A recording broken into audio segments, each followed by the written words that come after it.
Hello बच्चों, कैसे आप सब लोग। उम्मीद करता हूँ हमेशा की तरह आप लोग अच्छे होंगे, पढ़ाई कर रहे होंगे। ठीक है, क्लास 12th रे ऑप्टिक्स हम लोगों ने स्टार्ट किया था, सेकंड बुक। तो रे ऑप्टिक्स में अभी हम लोगों ने फर्स्ट लेक्चर पढ़ा हुआ है, जिसमें हमने पढ़ा था रिफ्रैक्शन ऑफ लाइट और उसके लॉस के बारे में। ठीक है, दो लॉस बताए थे मैंने। एक पहला क्या था, स्नेल्स लॉ था, sine upon sine R is equal to constant, जिसमें मैंने रिफ्रैक्टिव इंडेक्स के बारे में बताया हुआ था। और सेकंड लॉ में मैंने बताया था incident ray, refracted ray normal to the refracting surface all line the same plane. ठीक है, इन केस अगर आप लोगों ने ये वीडियो मिस कर दिया है, नहीं देखा है, तो आप यूट्यूब पे टाइप करें refraction of light conceptual physics, तो आपको पूरा लेक्चर मिल जाएगा। ठीक है, उसको आप अच्छे तरीके से देखें, नोट्स बनाते रहें, क्योंकि नोट्स बहुत इंपॉर्टेंट चीज़ है। ठीक है, तो चलो आज का हमारा टॉपिक क्या है, आज स्टार्ट करते हैं रिफ्रैक्शन बाय स्फेरिकल सरफेसेस। ये हमारा एपिसोड नंबर 2 है, एपिसोड नंबर 2, एपिसोड नंबर 2, जिसमें हमको पढ़ना है refraction by spherical surfaces, spherical surfaces. ठीक है, तो रिफ्रैक्शन बाय स्फेरिकल सरफेसेस में क्या पढ़ना है। देखो, जो रिफ्रैक्शन होता है स्फेरिकल सरफेसेस से, वो दो सरफेसेस की हम बात करेंगे। एक तो होगी कॉनकेव सरफेस, एक होगी कॉन्वेक्स सरफेस। तो दोनों सरफेसेस की हम बात करेंगे। तो पहले लेते हैं केस फर्स्ट, केस फर्स्ट। ठीक है, चलो, तो गौर से बस सुनते जाना और डायग्राम को बहुत गौर से समझते जाना, क्योंकि डायग्राम में ही तो मज़ा आएगा, डायग्राम ही तो इसका मज़ेदार है। उसको बस गौर से समझ लिया डायग्राम को, तो बस आपको डेरिवेशन आ जाएगा।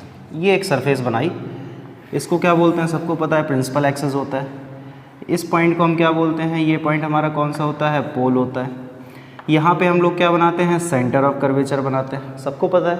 ठीक है, ये सेंटर ऑफ कर्वेचर हो गया। सेंटर ऑफ कर्वेचर से एक नॉर्मल ड्रॉ किया, इस तरह से ये एक नॉर्मल ड्रॉ कर दिया।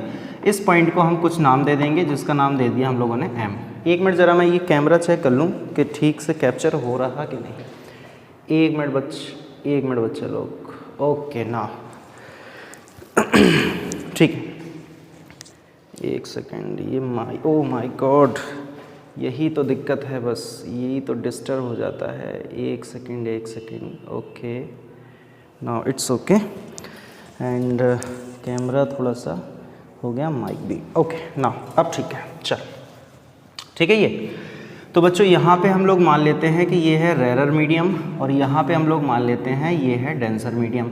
ऑब्वियस सी बात है कि ये पूरा सरफेस जो है वो ग्लास का है, तो ग्लास के रिस्पेक्ट में बाहर का जो मीडियम है, जैसे ग्लास एयर में रखा है, तो एयर ऑब्वियस सी बात है कैसा मीडियम होगा, रेरर मीडियम होगा। सिंपल है ना। ठीक है, ओके, तो हम मान लेते हैं कि यहाँ पे रखी हुई है एक ऑब्जेक्ट। अब ऑब्जेक्ट यहाँ पे रखी है कौन से मीडियम में, आपको पता है, रेरर मीडियम में।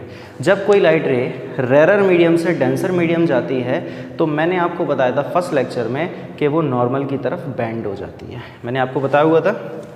ठीक है, इसको थोड़ा सा दूर बनाते हैं, क्योंकि अभी इमेज भी बनेगी तो दिक्कत ना आए, बस इस वजह से। डायग्राम जितना ज़्यादा क्लियर होगा उतना अच्छा डेरिवेशन आपको समझ में आएगा। ठीक है, ओके, ये हो गया। तो ऑब्जेक्ट से एक लाइट रे गई, ये देखो चली गई, ये लाइट रे गई ऑब्जेक्ट से, कहाँ, रेरर मीडियम से जा रही है डेंसर मीडियम में। क्या होगा, अब ये लाइट सीधी तो जाएगी नहीं, हल्की सी बेंड हो जाएगी नॉर्मल की तरफ। नॉर्मल है ऊपर, तो इस लाइट को हम करा देंगे बेंड। ये देखो हम लोगों ने लाइट को करा दी बेंड। देखो ये लाइट जानी चाहिए थी इधर की तरफ, लेकिन ये इधर नहीं गई, हल्की सी ऊपर की तरफ नॉर्मल की तरफ क्या हो गई, बेंड हो गई। ठीक है, इससे एक लाइट और जा रही है जो कि इधर जा रही है, पोल से होकर जाएगी, सीधी चली जाएगी, कोई दिक्कत नहीं, कोई डेविएशन नहीं, सीधी चली जाएगी। ठीक है, अब एक लाइट जा रही है इधर, रिफ्रैक्टेड लाइट, एक लाइट जा रही है ऊपर की तरफ। मतलब कहने का, एक लाइट जा रही है इधर, एक लाइट जा रही है इधर, क्या ये आगे कभी कटेंगे, एक दूसरे को काटेंगे, कभी नहीं, इनको हमें पीछे बढ़ाना पड़ेगा इस तरह से।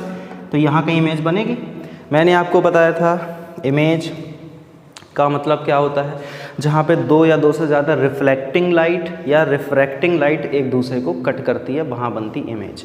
अगर लाइट रेज अपने आप से कट हो जाती तो बनती है रियल इमेज। अगर इस तरह से हमें बनाना पड़े, खुद से एक्स्ट्रा बढ़ा के कुछ करके, कुछ कलाकारी करके हमें बनाना पड़े खुद से, तो वो बनती है वर्चुअल इमेज।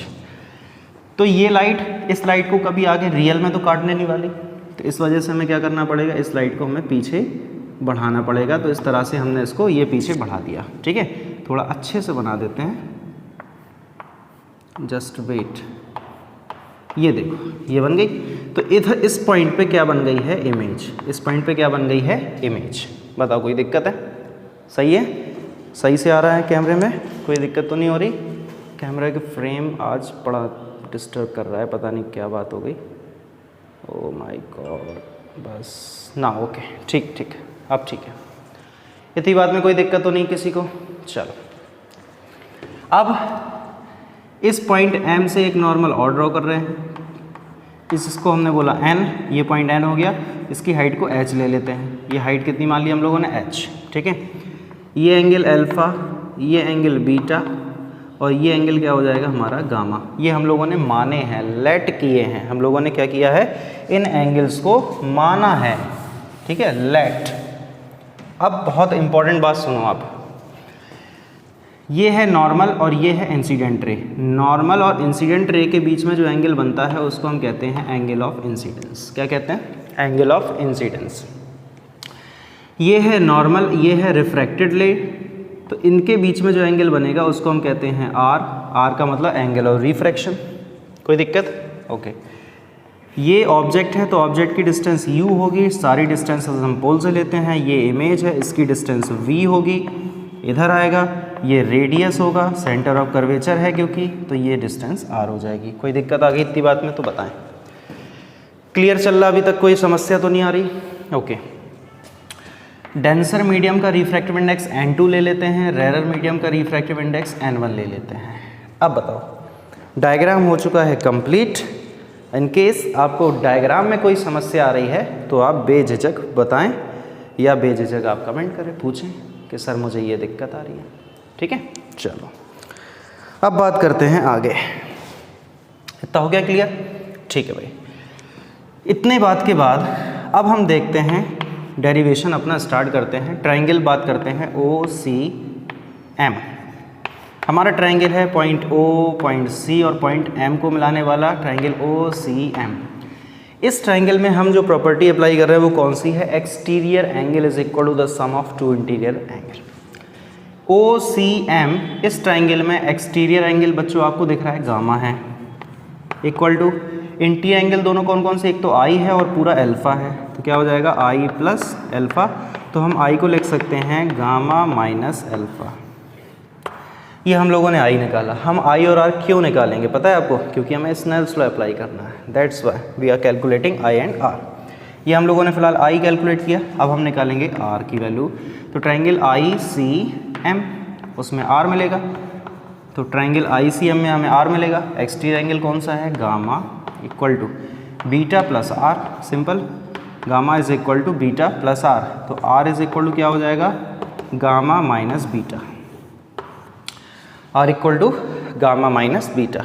ये देखो हम लोगों ने I और R दोनों कैलकुलेट किए हैं just because we are applying Snell's law. Okay, तो अब देखते हैं आगे।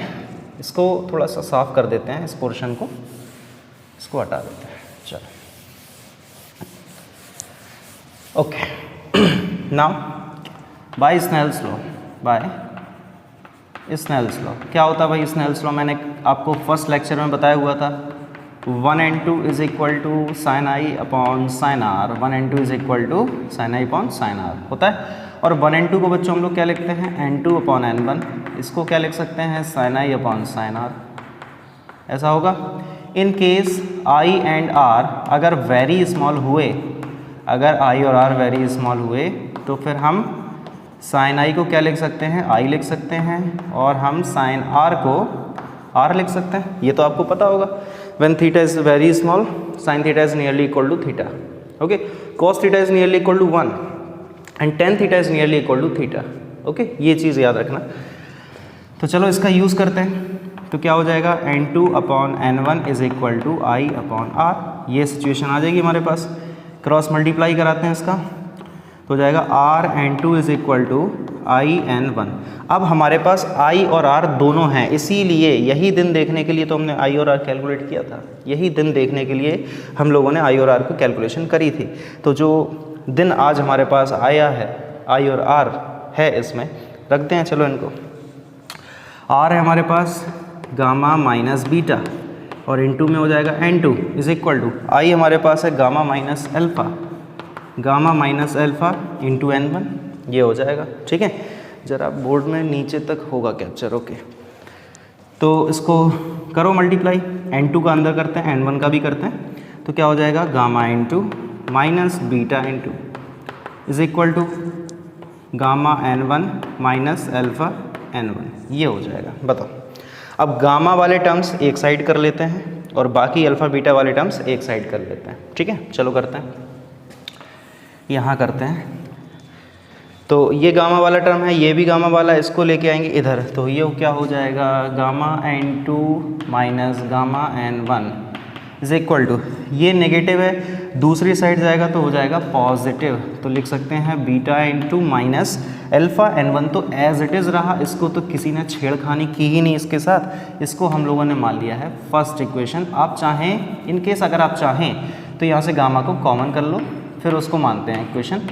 तो n2 minus n1 is equal to beta n2 और माइनस अल्फ़ा n1, अब मान लेते हैं इसको इक्वेशन नंबर 1। बताओ भाई, इतनी बात में किसी को कोई समस्या है क्या? अगर इतनी बात में किसी को कोई समस्या है तो बताइए।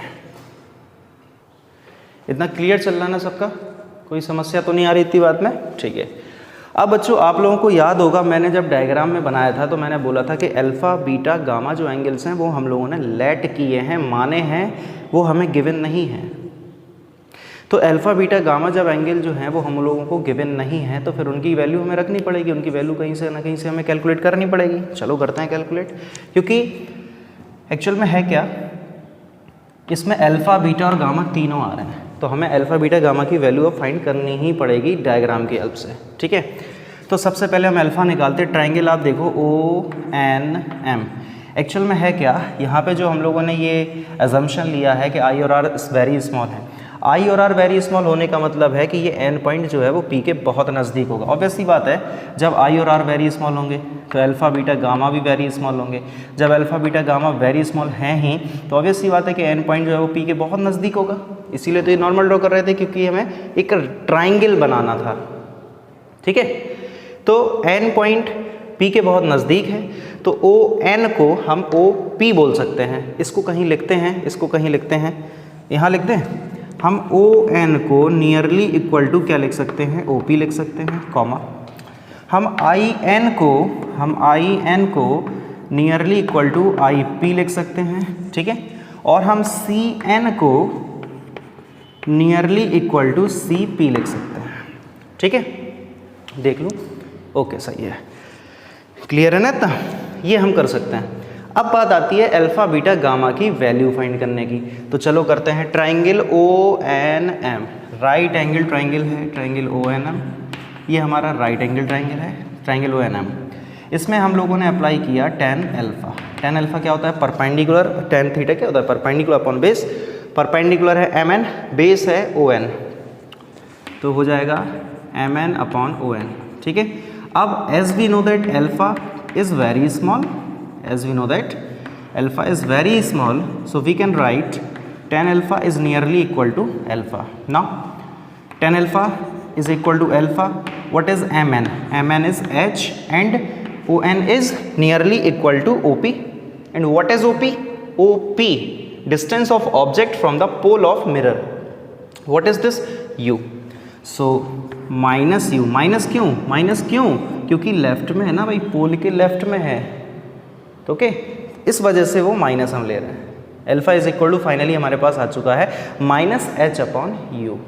नाउ अब हम बात करते हैं बीटा की, तो ट्राइंगल INM, ट्राइंगल INM, इसको हम लगाएंगे तो इसमें हम लिखेंगे tan बीटा, क्या हो जाएगा वही MN अपॉन IN, ये हो जाएगा MN अपॉन IN।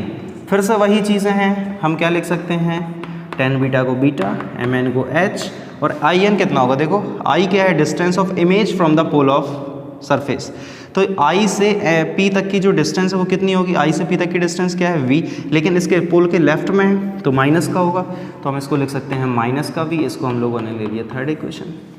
सिमिलरली 2 निकाल दिए, तीसरा सिमिलरली लिख देते हैं गामा की वैल्यू।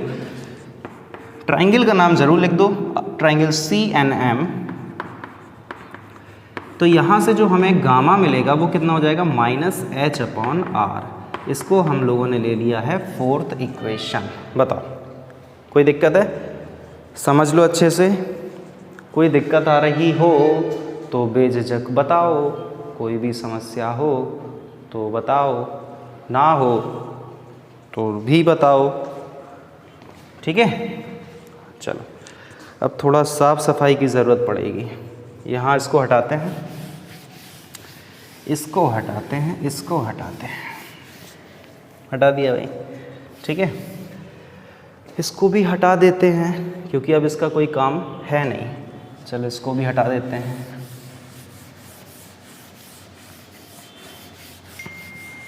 ये लो भाई, अब बोर्ड में हो गई साफ सफाई थोड़ा सा, अब थोड़ा अच्छा लगेगा देखने में,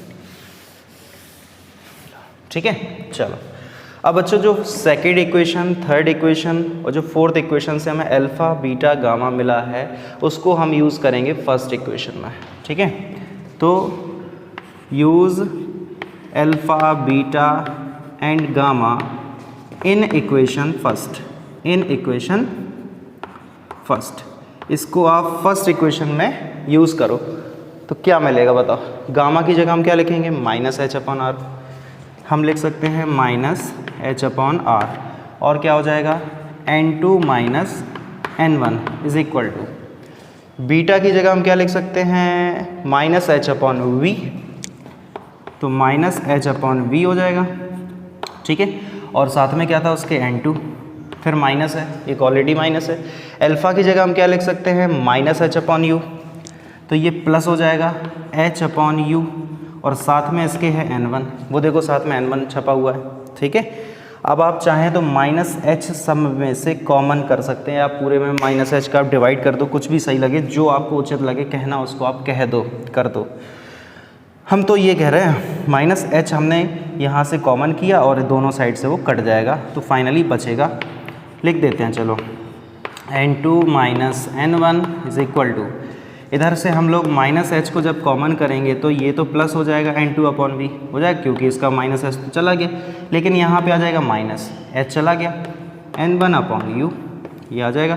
अब -h और -h नहीं रहे तो बचा क्या है फाइनली हमारे पास, n2/v - n1/u is equal to n2 - n1/r, ये बचेगा। ये आ चुका है हमारे पास फॉर्मूला, इसको करते हैं स्टार मार्क, काफ़ी इम्पोर्टेंट फॉर्मूला है, बड़ा काम का फॉर्मूला है। देख लो, नोट कर लो, अच्छे से समझ लो, डाउट है पूछ लो, जो भी है सब कर लो, अभी कर लो, यही मौका है, फिर बार बार नहीं मिलता मौका, कर लो भैया। हो गया हो तो बता दियो, कमेंट कर दियो भैया सारे बच्चे। इसको हटाते हैं चलो।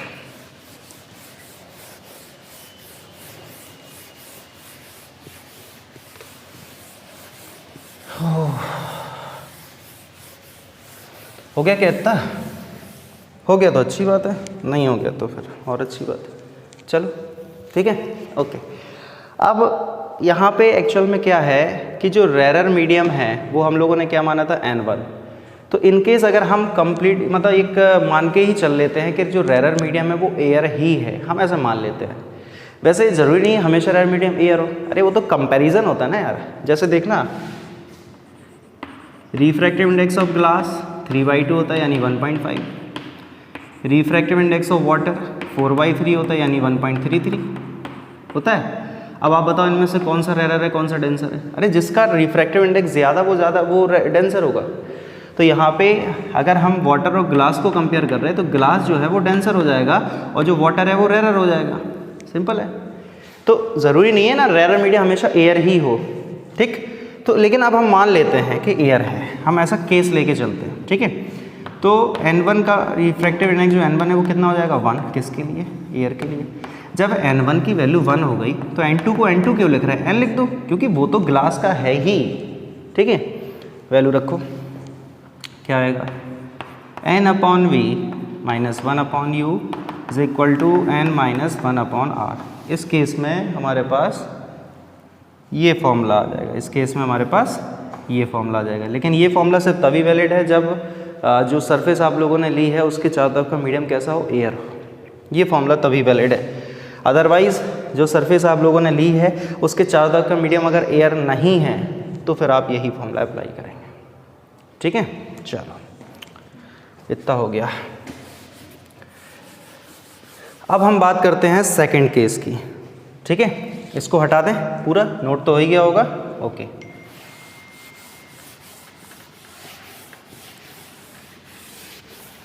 चलो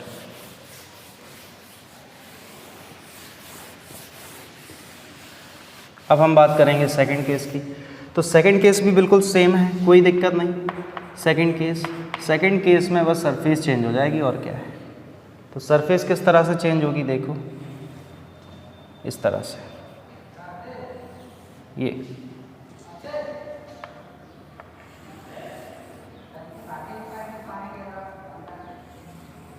एक मिनट, ज़रा डायग्राम नहीं बन रहा सही।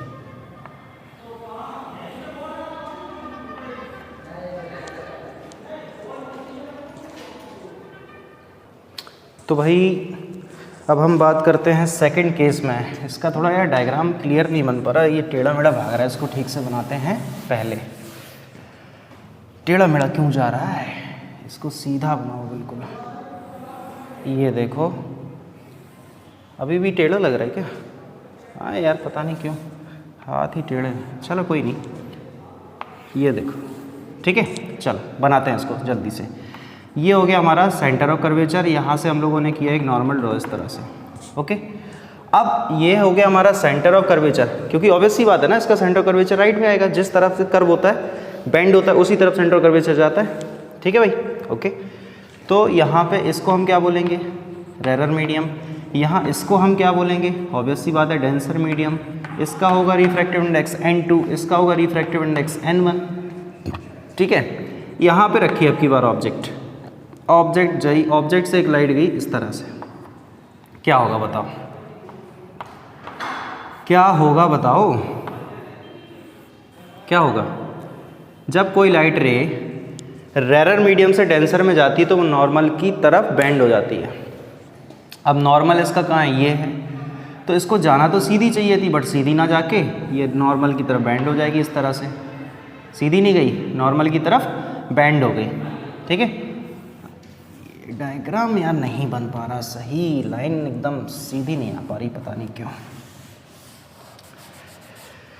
लाइन तो सीधी बनाएंगे भाई, बिना तो लाइन उसके मज़े ही नहीं आएगा फिर। ये देखो, ये लाइट रे जो है वो बेंड हो गई नॉर्मल की तरफ। ठीक, इससे एक लाइट और चली होगी, वो सीधी चली गई। इसको आप पीछे बढ़ाओ, क्योंकि आगे तो कभी कटने वाली नहीं, तो इधर बन गई इसकी इमेज फाइनली। ये एंगल हम क्या मानेंगे, ऑब्जेक्ट वाला अल्फा लेते हैं, इमेज वाला एंगल हम बीटा लेते हैं, और जो सेंटर ऑफ कर्वेचर है वो एंगल हम कितना लेते हैं, गामा। ये डायग्राम हमारा बन चुका है। ठीक है, अब काम वही है, इस पॉइंट को हम क्या मानेंगे, एम। यहाँ से एक नॉर्मल ड्रॉ करेंगे, इसको हम क्या बोलेंगे, एन।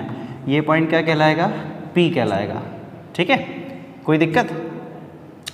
ये है इंसिडेंट रे, ये है नॉर्मल, इनके बीच में जो एंगल होगा उसको हम बोलेंगे एंगल ऑफ इंसिडेंस। ये क्या है, रिफ्रैक्टेड रे, ये है नॉर्मल, इनके बीच में जो एंगल होगा उसको हम बोलेंगे आर, एंगल ऑफ रिफ्रैक्शन। तो ये बन गया डायग्राम। इसको हम क्या बोल देंगे, यू। ये डिस्टेंस होगी यू, और ये डिस्टेंस क्या हो जाएगी बच्चों, वी। ये डिस्टेंस वी हो जाएगी, और इसको हम बोल देंगे आर। आर का मतलब रेडियस, आर का मतलब क्या हो जाएगा, यहाँ पे रेडियस हो जाएगा। बताओ कोई दिक्कत है। ठीक, अब काम आपको इसमें भी वही करना है, क्या, पहले वही थ्योरम लगाओगे, exterior angle equal to the sum of two interior angle. देखो मैं थोड़ा सा बता देता हूँ। तो इसमें जब आप वही थ्योरम अप्लाई करेंगे, ट्रायंगल ओ सी एम, कौन सा ट्रायंगल होगा हमारा, ट्रायंगल ओ सी एम। तो ट्रायंगल ओ सी एम में एक्सटीरियर एंगल आप ये देखोगे पूरा आई है, तो क्या हो जाएगा, I is equal to alpha plus gamma, I is equal to alpha plus gamma. यहाँ तो डायरेक्ट आई मिल गया। इसके बाद जब आप दूसरा ट्राइंगल लगाएंगे ICM, ट्राइंगल ICM, तो इस ट्राइंगल में क्या सिचुएशन होगी, एक्सटीरियर एंगल इधर हो जाएगा R is equal to beta plus gamma. तो यहाँ I और R हमारे पास आ चुके हैं। अब इसके बाद हमें करना क्या है, स्नेल्स लॉ अप्लाई करना है। क्या करना है, स्नेल्स लॉ अप्लाई करना है। ज़रा एक मिनट मैं चेक कर लूँ कि वीडियो में कोई दिक्कत तो नहीं है, नहीं चलो ठीक है। तो अब हमें स्नेल्स लॉ अप्लाई करना है, तो स्नेल्स लॉ हम लगाते हैं, क्योंकि अभी हम देखो कर चुके हैं, इसलिए इसको थोड़ा फास्ट मोड में करेंगे। 1 and 2 is equal to sine I upon sine R होता है, ठीक है। अब वही है, आई और आर वेरी स्मॉल है, तो साइन आई को आई लिखेंगे, साइन आर को आर लिखेंगे, सेम टू सेम वही प्रोसेस। तो n2 by n1 is equal to हो जाएगा आई अपॉन आर। क्या हो जाएगा इसके बाद, क्या लिखोगे आप बताओ, R n2 is equal to I n1। अब r की वैल्यू हमारे पास है beta plus gamma into n2 बराबर आई हमारे पास है अल्फ़ा प्लस गामा, और इंटू में हमारे पास है n1। चलो मल्टीप्लाई कराते हैं, तो हो जाएगा beta n2 plus gamma n2 is equal to alpha n1 plus gamma n1। ये हो जाएगा। अब गामा वाली चीज़ें एक साइड, बाकी सब कुछ दूसरे साइड। तो ये गामा वाले को उठाओ, इधर लाओ, तो हो जाएगा beta n2 minus gamma n1 is equal to sorry beta n2 नहीं, गामा वाले को लेना है ना, तो गामा ये है, गामा n2 माइनस ये है हमारे पास gamma n1 is equal to, इस बीटा वाले को आप उधर ले जाएंगे, इसको यहीं रहने दो, alpha n1 minus beta n2। इसमें से आप चाहें गामा को कॉमन कर सकते हैं, तो n2 minus n1 is equal to alpha n1 minus beta n2। इसको हम लोगों ने मान लिया है फर्स्ट इक्वेशन। इतना आप लोग जल्दी से नोट करें, ठीक है भाई, इतना हो गया। अब यहाँ पे वही केस फिर से चीज़ आ गई, अल्फ़ा बीटा गामा अननोन है, अल्फ़ा बीटा गामा हमें ट्राइंगल से मिलेंगे। चलो देखते हैं। तो हमारा ट्राइंगल कौन सा है, ट्राइंगल ONM, ये राइट एंगल ट्राइंगल है ना, सब वही है बिल्कुल सेम। तो हम डायरेक्ट लिख दे रहे हैं, क्योंकि tan अल्फ़ा हम लगाएंगे, वह फिर अल्फ़ा ही उसको लिखेंगे, तो हम डायरेक्ट ही अल्फ़ा लिख देते हैं। आप तो वैसे ही करना, ठीक है। तो यहाँ पे अल्फ़ा कितना हो जाएगा, परपेंडिकुलर अपॉन बेस। परपेंडिकुलर है h, mn की वैल्यू हाइट जो है वो हम लोगों ने h मान ली, इसको आप लोग लिख सकते हो h। और ये बेस कितना हो जाएगा, लेफ्ट में है तो माइनस का u, सिंपल है। ये आ चुका हमारा अल्फ़ा, इसको ले लिया हम लोगों ने second equation.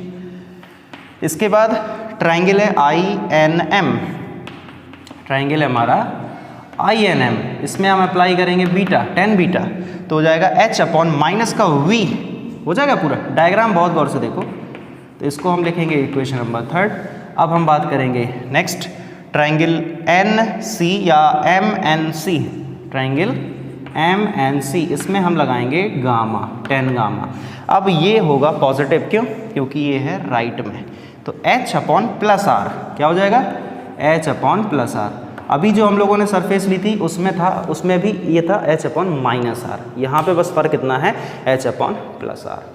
Alpha beta gamma आ चुके हैं, इस इक्वेशन में पुट करना है। फाइनली हम अपनी मंजिल तक पहुँच चुके हैं, इसको हटाते हैं, ठीक है। और अब हमें फ़िलहाल डायग्राम की भी कोई ज़रूरत नहीं, लेकिन चलो बना रहने दो, थोड़ा देखने में अच्छा लगता है। तो अल्फ़ा बीटा गामा को यहाँ यूज़ करेंगे। गामा हमारे पास h अपॉन आर, गामा हमारे पास कितना है, h अपॉन आर, और ब्रैकेट में लिखा हुआ है n2 minus n1 is equal to, alpha हमारे पास कितना है बच्चों, माइनस h अपॉन यू, तो माइनस h अपॉन यू, और साथ में क्या था, n1 था, ठीक है। ये माइनस और बीटा के साथ भी माइनस है, तो प्लस h अपॉन b, और क्या है साथ में n2 है। अब आप चाहें तो यहाँ से h को कॉमन कर सकते हैं, इसमें से आप प्लस h कॉमन कर लो, तो ये तो ऐसे ही रहेगा ना, ये तो ऐसे ही रहेगा। इसमें से आप जब h कॉमन करेंगे तो मिलेगा n2 upon v minus n1 upon u, तो ये h और ये h हो गया कैंसिल। बचा क्या है finally, n2 upon v minus n1 upon u is equal to n2 minus n1 upon r। देखो सेम फॉर्मूला आया है। तो कहने का मतलब मेरा ये था कि सरफेस जो आप लोग ले रहे हैं, चाहे वो कॉनकेव सरफेस हो, चाहे वो कॉन्वेक्स सरफेस हो, फॉर्मूला जो फाइनली रिजल्ट मिलेगा वो हमें दोनों सरफेसेस के लिए सेम मिलेगा, ठीक है। तो आई होप आपको ये वीडियो पसंद आई हो, टॉपिक आपको समझ में आया हो, नहीं समझ में आया तो कमेंट करना, फिर से दोबारा मेहनत करूँगा, फिर से बनाऊँगा, कोई दिक्कत नहीं है, ठीक है। चलो तब तक मिलते हैं अब नेक्स्ट वीडियो में अपने नेक्स्ट टॉपिक के साथ। तब तक के लिए अपना ख्याल रखें। जय हिंद।